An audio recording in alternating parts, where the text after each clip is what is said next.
What's up guys, Ryan here, treadawaytraining.com, and in this video we're going to talk about how to get the same results while cutting your workout time almost in half using supersets. This is going to be a comprehensive guide to supersets. We're going to talk about when to use supersets, when not to use supersets, how to use them, how not to use them. But before we get into the topic, we are 1 subscriber away from hitting that 50 subscriber mark. So if you've been watching the videos and you enjoy them, make sure to hit that subscribe button. If you haven't already, it will make my day if we can hit that 50 subscriber mark today. Let's get into the video.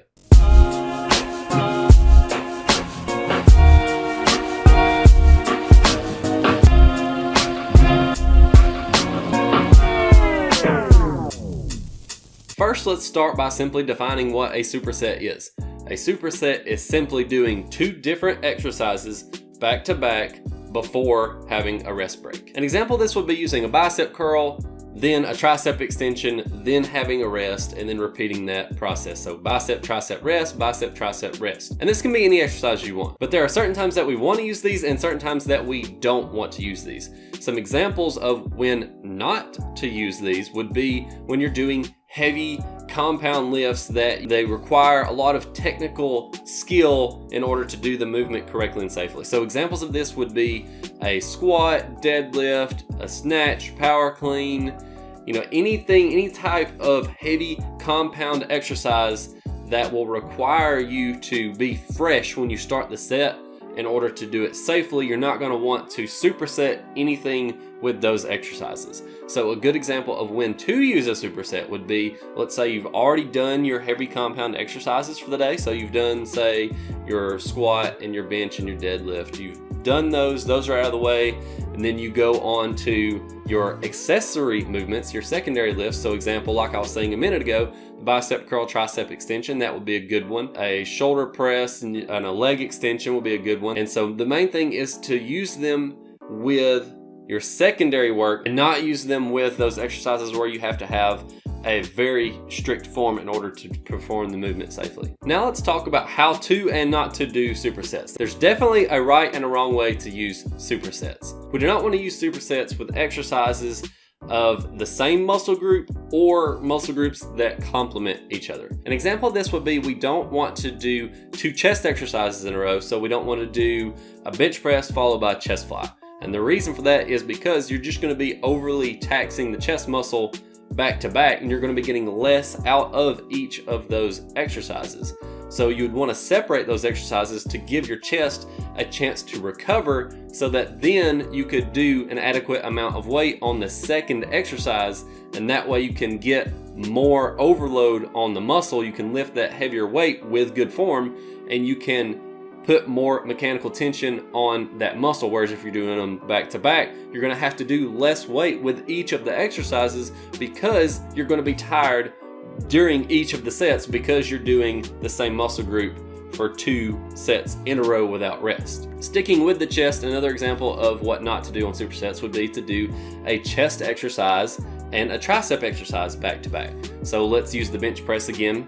And then we'll say a bench press and a tricep extension. We wouldn't want to do those back to back because the triceps assist in the bench press. And if we tire out the triceps, then we're going to be doing like we were doing in the previous example. We're going to be taxing a muscle that is involved in that first exercise. So you're not going to be able to do as much weight on the bench press. So at the point where your triceps are getting tired, your triceps are a smaller muscle than the chest anyway, and you're going to be limiting how much you can do on the bench press, which is a chest exercise. You're going to be limiting the chest muscles by your tired triceps. So your tired, worn out triceps from having done the tricep exercises are going to limit how much weight you can do on the bench press, which is going to sacrifice progress on your chest muscles. Same thing with the back. We'll use a back example. We wouldn't want to superset a rowing exercise with a lat pull down because you're going to be using some of the same muscles there. You're going to be taxing the back muscles by doing 2 back exercises back to back, and both of those exercises are going to be less effective. You're going to have to drop the weight on both of those exercises. So now that we have how not to do supersets out of the way, let's talk about how to do supersets, how to do them intelligently so that we get good results and also save time. I mentioned a good example already, which would be the biceps and the triceps. And the reason why that's a good example of how to do a superset is because those two muscles oppose each other. When you're doing a bicep curl, that does not affect your tricep muscles. And conversely, when you do a tricep extension, it doesn't affect your bicep muscles. So a good rule of thumb for how to do a superset is if the muscle is on the opposite side of the joint as the other muscle that you're working. So example would be the biceps and the triceps. So the bicep you see here is on the front side of your arm, the front side of that elbow joint, and then the tricep is on the back side of the elbow joint. So another example of this would be a leg extension and a leg curl. So you're supersetting a quad exercise with a hamstring exercise. Another example would be supersetting a chest exercise with a back exercise. So you could do a chest press and a row, or a chest press and a lat pull down. And another thing you can do with this is just to do two completely unrelated muscles. So instead of doing muscles that are on opposite sides of the joint from each other, you could do, say, an upper body exercise and a lower body exercise. So you could superset a lateral raise, so we could hit the side delts, and we could do a calf raise. So we would have two completely different ends of the body there, two completely unrelated muscle groups. So another example of this would be a leg extension and a row, or a hamstring curl and a chest press, or a hamstring curl and a shoulder press. So a lower body and an upper body exercise. So the takeaway here is, one, don't do them with heavy compound exercises. You don't want to do supersets with movements that require a high degree of technical skill in order to perform that movement safely.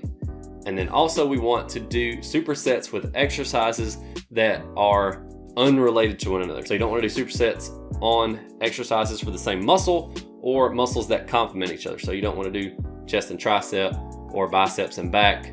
We want to do muscles that either oppose each other, so chest, back, biceps, triceps, hamstrings, quads, or muscles that are on opposite sides of the body. So an upper body and a lower body exercise, like a quad and a shoulder, something like that.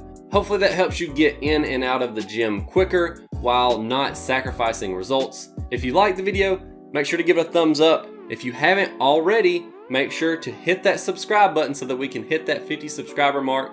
And while you're at it, ring that notification bell so that you see when I post a new video. I will be back Sunday on the Treadaway Training Blog with another fat loss topic. As always, God bless you and your family, and I'll see you Sunday.